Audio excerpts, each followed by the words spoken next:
She told me, my work husband and I cuddle sometimes. It's platonic. If you don't get it, that's... She said it like she was explaining basic math to a child who couldn't grasp addition. Marcus, it's just emotional support, Vanessa told me, sitting cross-legged on our couch with a glass of Pinot Grigio balanced on her knee. Derek and I have a connection that transcends physical attraction. I nodded slowly, letting her words settle in the space between us like dust particles catching the evening light. The television flickered in the background, some reality show neither of us was watching. Hello friends, before I continue the story, please support the channel by becoming a subscriber and giving the video a like. Also, let us know in the comments where you're watching right now. I'm a black man who grew up in Detroit, raised by a grandmother who taught me that respect isn't negotiable and self-respect is the foundation of everything else. My career as a financial analyst had taught me to read patterns, to see what numbers were really saying beneath the surface presentation. Vanessa was a marketing director at a tech startup downtown, the kind of place with beanbag chairs and kombucha on tap and blurred lines everywhere. We'd been together for 4 years, living together for 2, and I'd been planning to propose on our upcoming vacation to Jamaica. That plan was now decomposing in real time as I watched her defend something that made my stomach turn. So let me understand this correctly, I said, keeping my voice level and measured the way I did during budget presentations. You and Derek stayed late at the office last Thursday, ordered Thai food, and then laid on the couch in the executive lounge watching movies until midnight? She rolled her eyes in that particular way she'd developed over the past 6 months, a gesture that said I was being deliberately obtuse. You're making it sound sordid when it was completely innocent, she said, taking a sip of wine. We were decompressing after the product launch. I felt something crack inside my chest, not dramatically, but quietly, like ice beginning to fracture on a frozen lake. The thing about being a black man in America is that you learn early to control your reactions, to modulate your emotions so they can't be weaponized against you. So I didn't yell, didn't throw anything, didn't give her the explosive reaction she seemed to be unconsciously baiting me toward. Instead, I stood up, walked to the kitchen, and poured myself a glass of water from the filtered pitcher in the refrigerator. The cool liquid did nothing to wash away the bitter taste of realization coating my tongue. When I returned to the living room, Vanessa was scrolling through her phone, already half checked out of the conversation she'd initiated. How long has this been going on? I asked, sitting in the armchair across from her rather than resuming my spot on the couch. She looked up, her expression caught between annoyance and something that might have been guilt if I squinted. There's nothing going on, Marcus, she said, using air quotes that made me want to walk out the door right then. Derek and I just understand each other in ways that are hard to explain to people who don't work in our industry. I absorbed that particular knife thrust without flinching, recognizing it for what it was. A subtle suggestion that I, with my spreadsheets and financial models, couldn't possibly comprehend the rarefied emotional atmosphere of her creative workplace.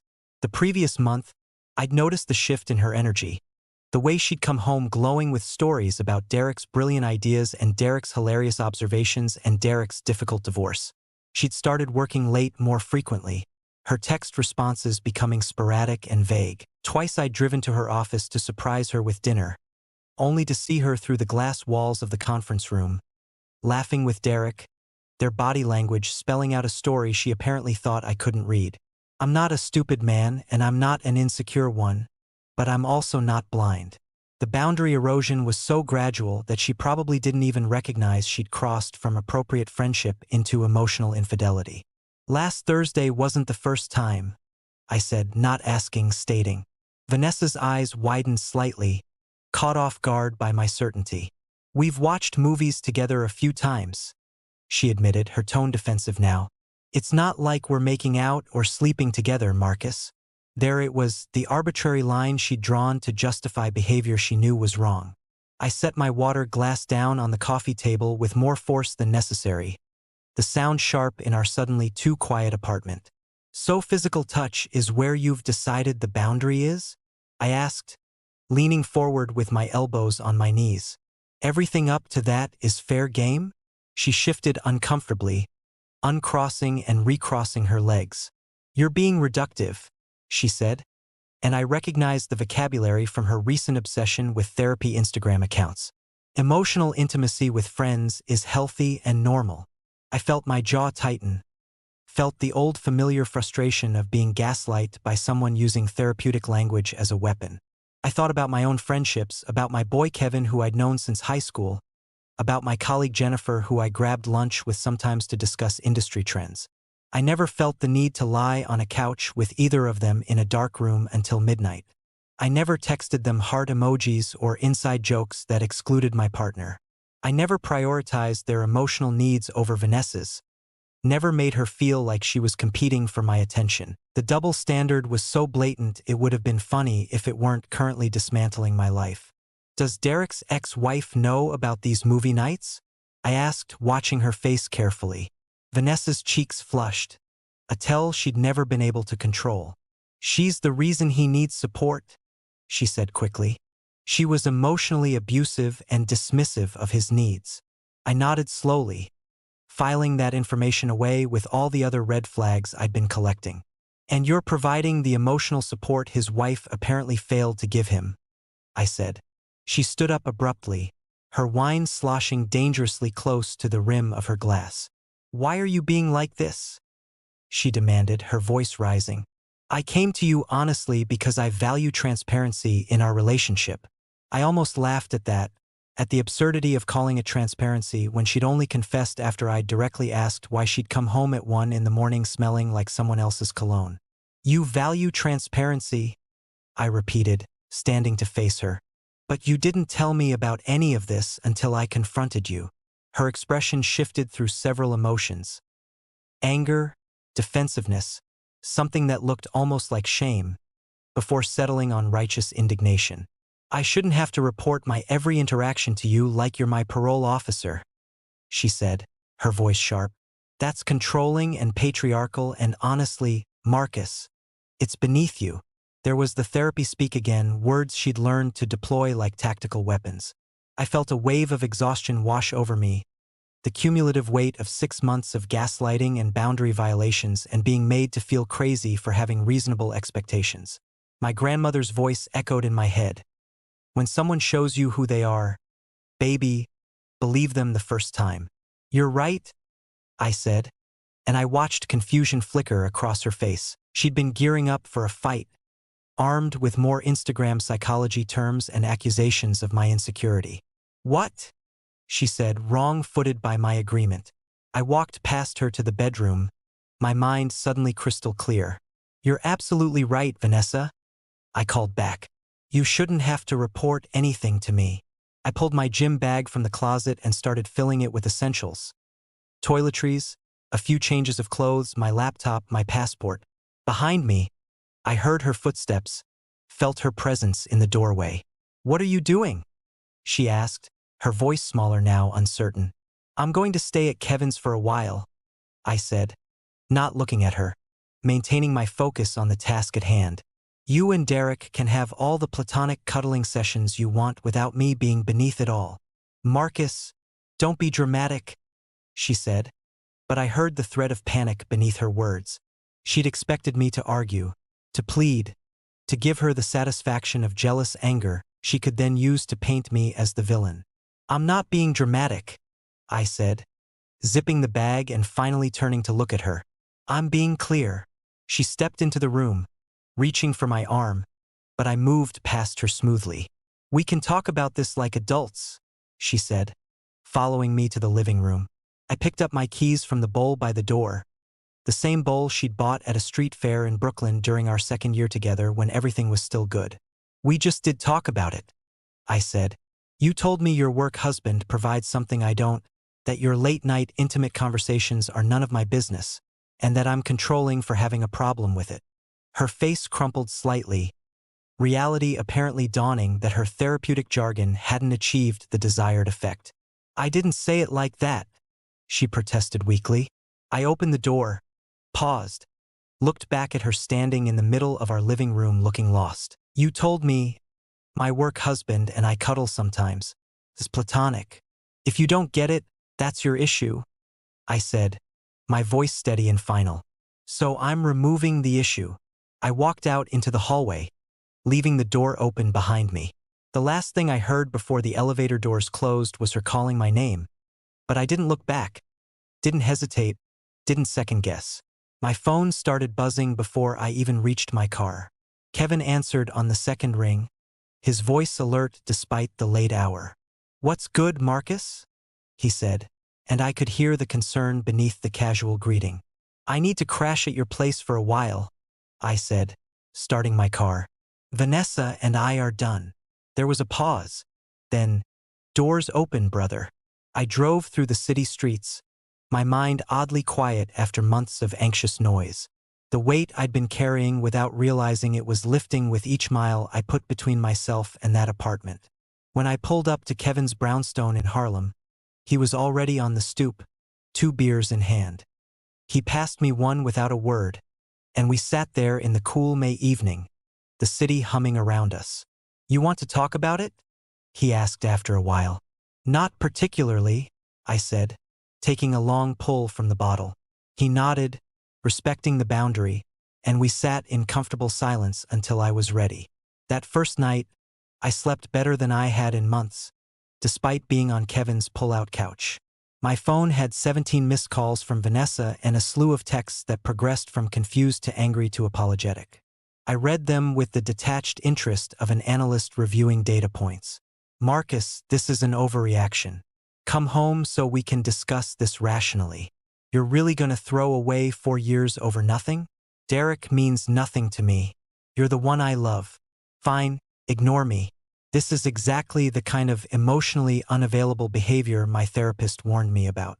That last text almost made me laugh. I'd become emotionally unavailable by refusing to participate in my own disrespect. The mental gymnastics were Olympic level. I turned off my phone and went back to sleep. The next morning, I woke to the smell of coffee and Kevin's girlfriend Tasha making breakfast in the kitchen. "Morning, Marcus," she said gently, sliding a plate of eggs and turkey bacon across the counter to me. Kevin filled me in. I accepted the plate gratefully, suddenly ravenous. "Appreciate you letting me crash here," I said. She waved a hand dismissively. "Stay as long as you need," she said, pouring me coffee. "What Vanessa did is foul, and you deserve better." The validation felt good, felt necessary. I'd spent so long being told my feelings were invalid that hearing someone confirm my reality was like medicine. "I keep wondering if I overreacted," I admitted. Tasha fixed me with a look that reminded me of my grandmother. "Baby, if Kevin was spending his evenings cuddling some woman from his job and told me to get over it, he'd be sleeping on this couch, not you," she said firmly. Kevin emerged from the bedroom, already dressed for work. "Facts," he confirmed, kissing Tasha's cheek. "You set a boundary. She crossed it. You enforced consequences." It sounded so simple when he put it that way. Over the next week, I fell into a routine. Work, gym, Kevin's place, repeat. I ignored Vanessa's increasingly desperate messages and blocked her number after she started calling from different phones. My focus sharpened, my productivity at work increased, and I realized how much mental energy I'd been expending on managing her moods and second-guessing my own perceptions. My boss noticed the change and pulled me aside to compliment my recent performance. "Whatever you're doing differently, keep it up," she said. If she only knew that what I was doing differently was refusing to accept disrespect disguised as progressive relationship values. I'd removed the constant background radiation of anxiety, and suddenly I could think clearly again. On Friday night, Kevin convinced me to go out to this jazz club in the village where his cousin was playing. "You need to get out of your head," he said, and he wasn't wrong. The club was intimate, dimly lit, with exposed brick and the kind of atmosphere that made you want to drink whiskey and contemplate life's complexities.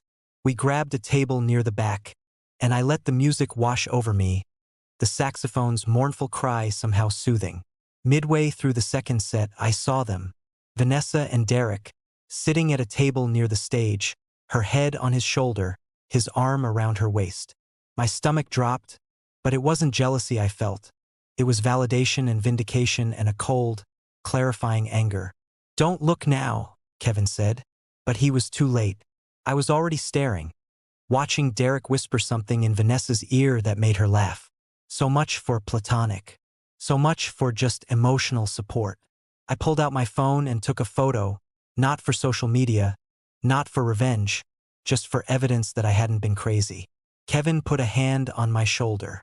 "Let's go," he said. "She's not worth it." But I didn't want to leave. I wanted to stay, wanted to watch her notice me, wanted to see her face when she realized I'd caught her in the lie. Took another 15 minutes, but eventually her eyes scanned the room and landed on mine.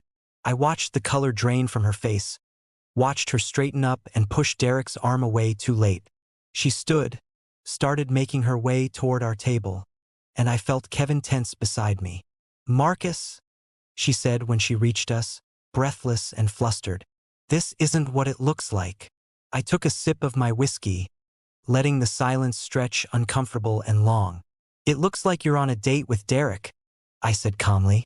She glanced back at the table where Derek was pointedly studying his phone. "We're just celebrating the product launch," she said. "The whole team was supposed to come, but everyone else canceled." I nodded as if that made perfect sense.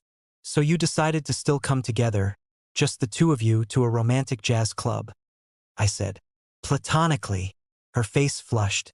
"You left me, Marcus," she said, her voice rising slightly. "You walked out over nothing." "I walked out because you told me your relationship with another man was none of my business," I corrected. "Looks like I made the right call." She looked at Kevin, then back at me, seeming to realize she had no high ground to stand on. "I miss you," she said, changing tactics. "Can we please just talk about this somewhere private?" I stood, and for a moment she looked hopeful. "There's nothing to talk about," I said. "You made your choice." I walked past her, Kevin following, and we left the club without looking back. Outside, the spring air felt crisp and clean, and I realized I was smiling. "You good?"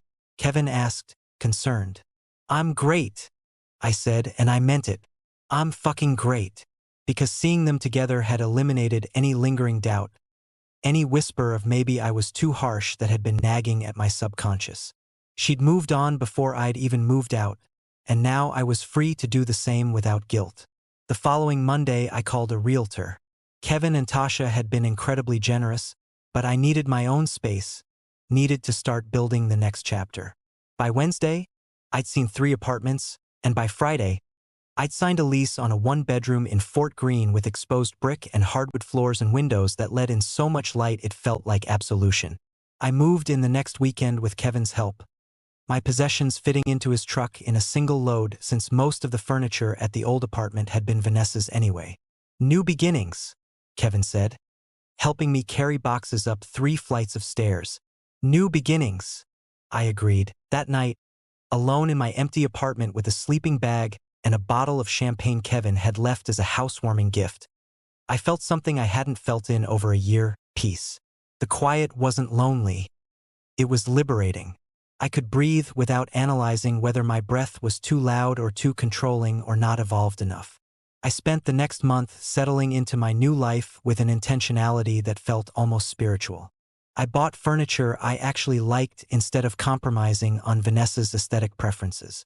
I reconnected with friends I'd drifted away from during the relationship's slow decline. I started playing basketball again at the courts near my apartment, my body remembering rhythms I'd forgotten. Work continued to go well, and my boss hinted at a promotion that would come with a significant raise. Everything was aligning in ways that felt almost suspicious after so much chaos. Then, exactly 6 weeks after I'd walked out, I met Simone. She was a psychologist, the irony wasn't lost on me, who I quite literally ran into at a coffee shop in Brooklyn when I wasn't watching where I was going. "I am so sorry," I said, helping her pick up the papers I'd knocked from her hands. "No worries," she said, smiling up at me, and something in that smile felt like sunlight. "Happens to the best of us." We got to talking, discovered we were both waiting for the same overpriced pour-over, ended up sharing a table. She was funny and sharp and had this way of asking questions that felt genuinely curious rather than invasive. We talked for 2 hours about everything and nothing: books, music, the gentrification of Brooklyn, the best jerk chicken in the city. When she mentioned she had to leave for an appointment, I felt a pang of disappointment. Could I get your number? I asked, trying to sound casual. I'd like to continue this conversation sometime. She considered me for a moment, her expression thoughtful and assessing in a way that made me stand a little straighter. You seem like you're running from something, she said, and I appreciated the directness even as it stung. Recently ended a long relationship, I admitted. But I'm not running. I'm moving forward. She smiled and pulled out her phone. Fair enough, she said. Let's see if that's true. We exchanged numbers, and she left me sitting there with my cold coffee and a feeling I hadn't expected to find so soon. Hope. Our first date was at a Senegalese restaurant in Harlem. All Thiboudayen and Maif in conversation that flowed like good wine. Simone was originally from Atlanta, had moved to New York for grad school, and had stayed for the energy and possibility.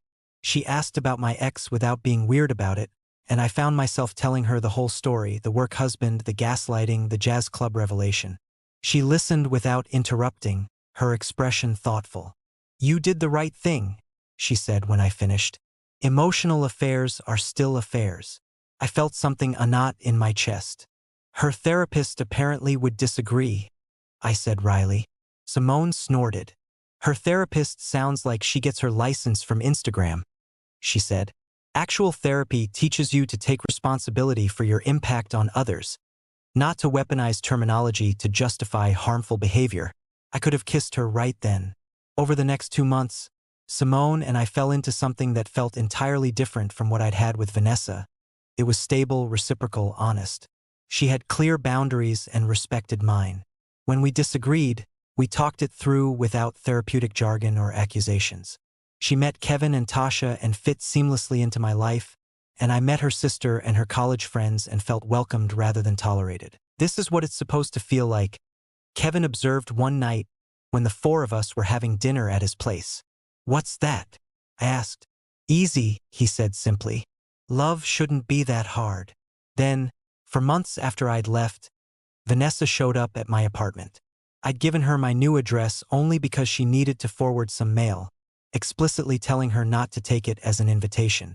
Apparently, she'd taken it as exactly that. I opened the door on a Saturday morning to find her standing there with 2 coffees from my favorite spot and a nervous smile. Hi, Marcus, she said. We need to talk. I didn't invite her in. There's nothing to talk about, Vanessa, I said, keeping my voice neutral. I've moved on. Her smile faltered. I made a mistake, she said, the words rushing out. Derek and I. It didn't work out. I felt nothing. No satisfaction, no vindication, just a mild curiosity about what had happened. I'm sorry to hear that, I said. Not sorry at all. But that doesn't concern me. She looked past me into the apartment, and I saw her clock the women's jacket hanging by the door. Simone's, left after she'd stayed over the night before. You're seeing someone, Vanessa said, her voice going flat. I am, I confirmed. She's great. Vanessa's face did something complicated, cycling through hurt and anger and what might have been regret. That was fast, she said accusingly. You left me in early May. I checked my watch in an exaggerated gesture. It's September, Vanessa, I said. 4 months is plenty of time to realize I'm better off. She flinched like I'd slapped her. I thought we had something real, she said, her eyes filling with tears. We did, I agreed. Until you decided Derek was more important. She shook her head violently. I told you it wasn't like that, she said. You just couldn't handle me having a male friend. I felt my patience, already thin, snap completely. You went from telling me your work husband was platonic to dating him the second I left, I said, my voice hard. Don't insult my intelligence by still pretending it was innocent. She opened her mouth to respond, but I held up a hand. I'm done with this conversation, I said. I'm done with you rewriting history to make yourself feel better. I started to close the door, but she put her hand against it. Marcus, please, she said desperately. I love you. You love the stability I provided, I corrected. You love having someone pay half the rent and plan your birthday trips while you get your emotional needs met elsewhere. I gently removed her hand from the door. Find someone else for that role. I closed the door in her face and stood there for a moment, listening to her crying on the other side. Then I heard her footsteps retreating, and I returned to the life I'd built without her. Simone came over that afternoon, took one look at my face, and asked what was wrong. I told her about Vanessa's visit, about the tears and the declarations and the attempt to rewrite our history. Simone listened, then pulled me into a hug. You okay? She asked. I'm perfect, I said into her hair, and I meant it. I'm exactly where I'm supposed to be. That evening, we cooked dinner together in my small kitchen, her moving around the space like she belonged there. We ate on the couch watching a documentary about jazz musicians, her feet in my lap, and I felt a contentment so complete it was almost frightening. Thank you, I said suddenly. She looked over at me, curious. For what? For being straightforward, I said. For being honest. She smiled and kissed me softly. That's just basic respect, baby, she said. That's the bare minimum. 6 months later, I ran into Derek at a networking event downtown.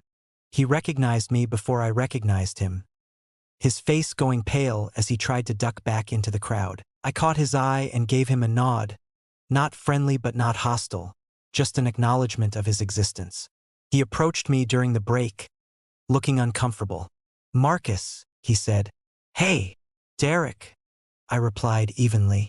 We stood there in awkward silence for a moment. Look, man, I just want to say, he started.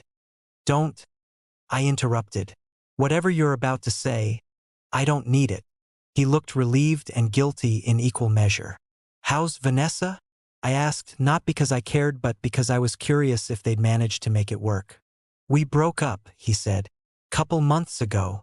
I nodded, unsurprised. Turns out the person who'll cheat with you will cheat on you, I said. He winced but didn't argue. Yeah, he said quietly. I figured that out the hard way. I almost felt bad for him. This man who'd helped dismantle my relationship, who'd been so convinced he and Vanessa had some special connection that transcended conventional boundaries. Good luck, Derek, I said, meaning goodbye more than luck. I walked away and didn't look back. That night, I told Simone about the encounter over dinner. Do you ever regret how it ended? She asked. With Vanessa? I thought about it honestly. I regret wasting 4 years on someone who didn't respect me, I said. But I don't regret leaving when I did. A year after I'd walked out of that apartment, Kevin and Tasha got engaged. At the celebration dinner, surrounded by friends and laughter and love, Kevin pulled me aside. You look happy, brother, he said. Like, really happy. I glanced over at Simone, who was showing Tasha her engagement ring and laughing at something she'd said.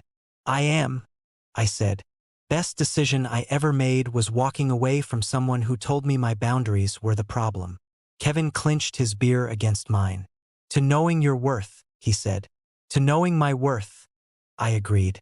Last month, Simone and I moved in together, into a bigger place in Bed-Stuy with a backyard and space for a home office. As we unpacked boxes, I came across a photo from my relationship with Vanessa, the two of us at some work event of hers, me smiling but my eyes looking tired. You want to keep this? Simone asked, finding me staring at it. I looked at the photo, at the man I used to be, at the relationship I'd thought was my future. No, I said, dropping it in the recycling bin. I don't need reminders of who I'm not anymore. That night, lying in bed in our new place with Simone's head on my chest, I thought about everything that had happened since that conversation in the old apartment. Vanessa had told me that if I didn't understand her need for emotional intimacy with Derek, that was my issue. She'd been right in a way she didn't intend. It was my issue, and I'd solved it by refusing to make someone else's poor boundaries my problem. I'd learned that love without respect is just dependency dressed up in romance. I'd learned that therapeutic language doesn't excuse harmful behavior. I'd learned that walking away from the wrong person opens the door for the right one. What are you thinking about? Simone murmured sleepily. How grateful I am, I said honestly. For you, for this, for choosing myself when it mattered. She lifted her head to look at me. I'm grateful too, she said. For whatever happened to make you available when I spilled my coffee all over you. I laughed, pulling her closer. Best accident of my life, I said.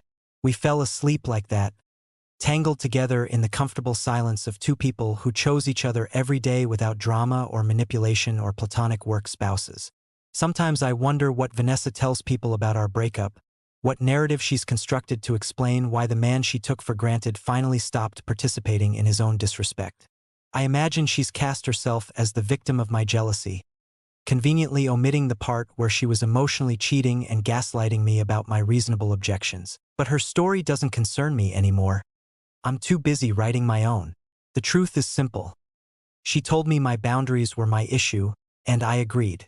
Then I solved the issue by removing her from my life entirely. Best decision I ever made. Thank you for watching all the way through. There's another story to your left screen. You'll enjoy it more than this one.